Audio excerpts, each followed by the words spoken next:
Estamos de volta com o programa Pedro Paulo na TV, aqui na TV Nova Nordeste, a sua TV. Esse intervalo foi cumprido, viu? Quase que eu... Meu Deus do céu. Né?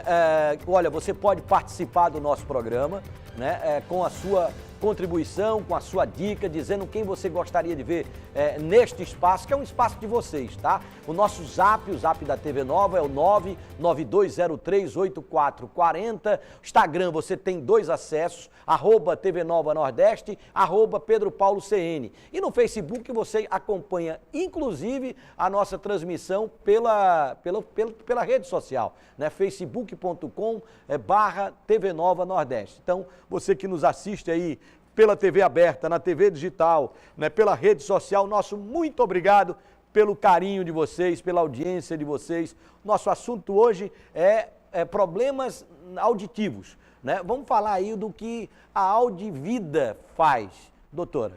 Nós somos uma empresa de aparelhos auditivos, sou fonoaudióloga, temos outras fonoaudiólogas também, e a gente faz atendimento às pessoas que têm a necessidade de usar um aparelho de amplificação sonora, que é a prótese auditiva, tá? Eu até trouxe alguns modelos aqui só para desmistificar um pouco esse preconceito que ainda existe com o uso do aparelho auditivo. Antigamente era aqueles trambolhão que você botava no ouvido, né? Isso. E hoje, assim, os aparelhos eles têm mais tecnologia e eles têm um tamanho menor, que atende muito bem à necessidade da população.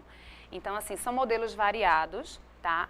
E como eu tinha falado anteriormente, o modelo é indicado de acordo com a necessidade do paciente e a gente consegue satisfazer tanto em qualidade de som como na parte estética, né? Porque a gente consegue hoje em dia juntar as duas coisas. Ele ouvir bem, melhorar sua qualidade de vida e ficar satisfeito porque ninguém vai mais olhá-lo de uma forma diferente como se ele fosse um deficiente, porque os aparelhos eles quase não são perceptíveis hoje em dia. Uhum. Agora, doutora, é um aparelho para cada tipo de ouvido? É característico para cada pessoa?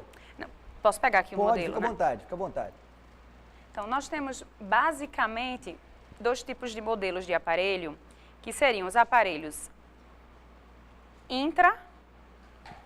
intra-auriculares, que eles ficam dentro do ouvido. Aí sim, esse tipo de aparelho, ele deve ser confeccionado sob medida, tá? Uhum. Então, esse aparelho não pode ser usado na sua orelha, não pode ser usado na minha orelha. Ele precisa de uma pré-moldagem para ser utilizado na orelha daquele paciente. Ele é tão pequenininho que quase não dá para ver, né? Quase não dá para ver. Ele realmente é o menor aparelho que tem. E temos o aparelho, que é um retroauricular, ele é utilizado por trás da orelha, mas ele é bem discreto também, quase não se percebe, porque tem esse fiozinho de nylon que fica na lateral da orelha e a parte de trás fica por trás da orelha. Então, quase não se percebe. Esse aparelho ele pode ser usado em várias pessoas porque ele não precisa de uma pré-moldagem, diferentemente desse outro que precisa. Uhum. Quebrou um pouco o preconceito, doutora, porque antigamente não se usava o aparelho por conta da estética, né? Isso. Com esses aparelhos quase que imperceptíveis, né? Quebrou um pouco o preconceito? Quebrou bastante. Assim, a aceitação hoje em dia está bem melhor, bem maior, tanto por parte do usuário quanto por parte da família. Então, a gente tem tido resultados bem satisfatórios com o uso desse tipo de aparelho, desses 2 que eu mostrei. A senhora falou aí no bloco passado que percebe que a maioria dos problemas, a maior quantidade, a maior incidência de problema auditivo está exatamente nas pessoas com a idade mais avançada. Sim. É por conta do desgaste, de tudo mais. Mas criança também tem muito problema auditivo e o que provoca isso? Tem. Perda de audição, ela pode ter causa congênita, a criança já nascer com esse problema auditivo, ou pode ter causa adquirida. Alguma doença, a criança teve algum tipo de doença ou fez uso de alguma droga ototóxica que provocou esse tipo de perda de audição. Varia, não tem como a gente precisar, porque realmente assim, pode ser tanto genético ou adquirido. Uhum. Com esse aparelho quase imperceptível, né?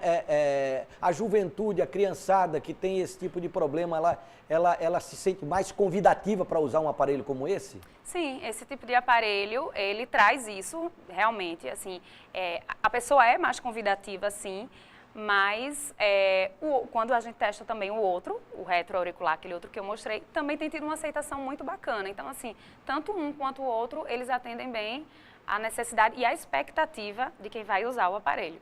Eu estava até preocupado aqui, o pessoal que está em casa vendo o programa, né, que eu estou usando um aparelhinho aqui que eu fico me comunicando o tempo todo com quem está lá atrás. Né? E aí, às vezes, eu falo um pouco mais alto. Não que eu ache que eu tenho, eu acho que devo ter algum problema auditivo. Né? Mas agora ficou meio fosca a imagem, eu pensei, pronto, como se não fosse problema auditivo, a imagem escureceu, eu digo, tô ruim, viu? Mas não, foi um probleminha por aqui mesmo. Doutora, hoje quem procura mais?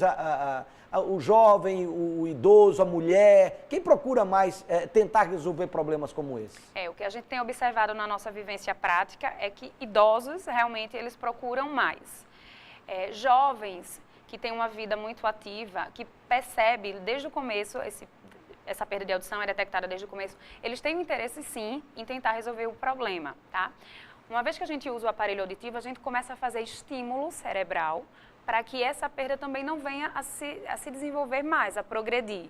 Então, esses jovens também ficam preocupados, porque ainda são jovens e não querem perder o resto da audição. Então, a gente também percebe que não é só idoso, mas o público jovem também tem procurado bastante. Agora, doutora, quer dizer então que esse é mais um tabu que cai por terra? Quer dizer, tem gente também que não usa porque acha que vai provocar algum tipo de costume no ouvido, alguma alteração no ouvido, se você usar aquele aparelhinho ampliando o som que vem de fora no seu ouvido, junto do seu ouvido. Quando você não estiver com ele, você vai sentir falta de estar com ele. Né? Isso é preconceito também, esse tabu cai por terra. Cai sim, é a mesma coisa se a gente fizer uma comparação com o óculos, tá? Então, quem é usuário de óculos, quando tira o óculos um pouco, vai perceber que está diferente, não está vendo da mesma forma. O aparelho auditivo vai lhe ajudar a ouvir melhor, com mais qualidade sonora. Então, quando tira o aparelho auditivo, a sua perda continua. Então, assim, a gente realmente conseguiu tirar esse tabu porque ele percebe o benefício que isso traz para ele no dia a dia. Então, quem é uma pessoa dinâmica, jovem, ativa, que está no restaurante, está em conversa com amigos, está em vários ambientes ao mesmo tempo, percebe o benefício. E aí, realmente, não quer mais tirar. Porque eu estou com um aparelho muito tempo e esse aparelho pode vir me prejudicar? Não, o aparelho é um tratamento, ele vai lhe ajudar. Perda de audição, na maioria dos casos, o tratamento é esse. Tem um tratamento cirúrgico, quando for necessário, tiver algum outro comprometimento envolvido, mas a maioria dos casos, o tratamento é com o uso do aparelho de amplificação sonora. E quais são os casos, por exemplo, que não precisa utilizar o aparelho no tratamento, né? Que tem cura, que tem forma de curar? Olha, cura é um pouco difícil de a gente falar. Reversão. É um pouco complicado. Uma vez instalada a perda de audição, normalmente ela pode se estabilizar ou progredir. Existem casos como algumas doenças, tumorzinho dentro do ouvido, em que o paciente tem como consequência a perda de audição e pode remover e melhorar um pouco a audição. Mas normalmente ela não volta ao normal. Pode ter uma melhora sim, mas normalmente não volta ao normal. Infelizmente, o que foi lesionado de célula, porque depende do tipo de perda, o que foi lesionado de célula não tem como a gente recuperar. Essas células foram perdidas, elas morreram. Então, não tem como a gente fazer estímulo para elas voltarem em atividade, tá? O que a gente consegue é estimular para manter essa perda e não progredir. Uma outra coisa também, doutora, o aparelho, a senhora falou já aqui, de graus diferentes. Em que casos, por exemplo, é possível fazer a reversão ou estabilizar, né, sem a necessidade de usar o aparelho? Até que grau? Não seria por grau, seria pelo tipo da perda. Então, por exemplo, eu tive uma infecção de ouvido, tá? E essa perda foi detectada em poucos dias. E aí a gente pode fazer um tratamento, na verdade quem faz é um médico otorrino, um tratamento mais específico para esse problema dele, que foi a infecção de ouvido, e aí pode ter um resultado satisfatório, tá? Um paciente que tem uma perda de um grau mais elevado, mais avançado, ele pode melhorar um pouco o grau dessa perda, mas não vai reverter toda ela. Bom, está acontecendo uma campanha, nessa campanha, e aí o motivo da doutora estar aqui hoje também, né, que visa difundir a importância da utilização de aparelhos auditivos, dessa quebra de tabus que nós colocamos aqui hoje, que é qual o seu som favorito? Qual o seu som favorito? Né? Fale um pouco dessa campanha, doutora. Então, como eu falei anteriormente, o índice de perda de audição acontece mais em idosos. E a Audivida se preocupou com isso, com a saúde do idoso, e a gente pensou numa campanha em que pudesse beneficiar essas pessoas. No que consiste essa campanha? São 2 instituições que foram contempladas. Nós fomos na instituição, fizemos uma triagem auditiva para ver quem tinha uma maior necessidade, quem tinha perda de audição. Tivemos uma participação muito importante das médicas voluntárias, a doutora Roberta Amorim, a doutora Lívia Noleto, e da fonoaudióloga Orieta Amorim, que elas se abraçaram essa ideia conosco, se disponibilizaram a fazer todo o acompanhamento dessas idosas. Serão aproximadamente 20 aparelhos doados. É bom frisar assim, que são aparelhos novos, é a primeira vez aqui em Pernambuco que há esse tipo de campanha, de ação, onde aparelhos novos, eles são doados. E aí todas as pacientes, as idosas, elas terão assistência. Elas terão assistência tanto técnica, porque nós temos um laboratório técnico, quanto assistência fonoaudiológica. Não basta você só colocar o aparelho auditivo se não tiver um retorno e um acompanhamento com a fonoaudióloga ou o fonoaudiólogo. E aí nós estamos fazendo tudo isso, vamos contemplá-las e vamos fazer todo esse acompanhamento. Muito bem, parabéns pela iniciativa, né? Esse é um tema que é muito importante, as pessoas estarem sensíveis à importância de cuidar, do mesmo jeito que você cuida da voz, que você cuida do seu corpo, que você cuida da sua casa, do seu trabalho, você tem que cuidar também do seu ouvido.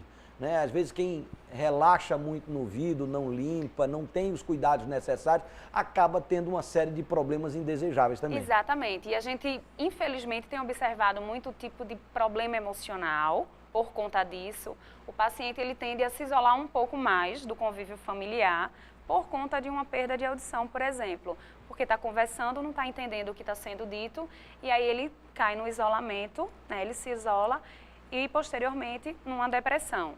E aí a gente sempre tenta combater isso, estimular para que use o aparelho o quanto antes. Assim que for detectada a perda, já começar a fazer a estimulação auditiva. Eu falei aqui em higienização, né? Aquela lavagem ela é bem-vinda, que se faz no ouvido de 6 meses, de ano em ano, tem gente que faz isso, ela é bem-vinda, doutora? A lavagem ela é realizada pelo médico, otorrinolaringologista, sempre que houver uma obstrução do conduto auditivo do paciente. Então, quando houver presença de rolha de cerumen, que é o que está impedindo a passagem correta do som, é necessário fazer uma remoção, sim. Ou remove ou faz a lavagem, aí fica a critério do médico.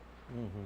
Bom, eu quero agradecer a doutora pela entrevista, vou deixá-la à vontade aqui para as considerações finais, né, para o telespectador da TV Nova que acompanhou atentamente, né, essa entrevista de hoje aqui no nosso programa, né, que vai ao ar todos os dias, de segunda a sexta-feira. Doutora. Gostaria de agradecer a oportunidade de estar aqui no seu programa, de estar divulgando a nossa campanha, orientar todos aqueles pacientes que têm observado qualquer sinal de alerta, que procure imediatamente um médico especialista para que essa perda não venha a se desenvolver e que a gente possa ajudar de alguma forma, seja uma estimulação bem precoce, seja uma orientação. Então é importante procurar o profissional adequado, o médico otorrino e o fonoaudiólogo, que são os médicos que vão poder ajudar nesse sentido. Agradeço mais uma vez a oportunidade e me coloco à disposição se precisar de alguma coisa. Nós é que agradecemos a sua presença aqui, doutora. É o nosso ponto final, lembrando que está chegando a Valesca, já está se aprontando aqui no outro estúdio e já tem o programa Metrópolis Pernambuco, né, vivenciando o mundo cultural aqui na TV Nova. E amanhã a gente está de volta, lembrando que esse programa é reprisado no final da nossa programação, aí por volta da meia-noite, você espalha a notícia, se você perdeu nesse horário, tem a oportunidade de ver logo mais à noite na tela da TV Nova Nordeste, a sua TV. Um grande abraço a todos e amanhã a gente está de volta.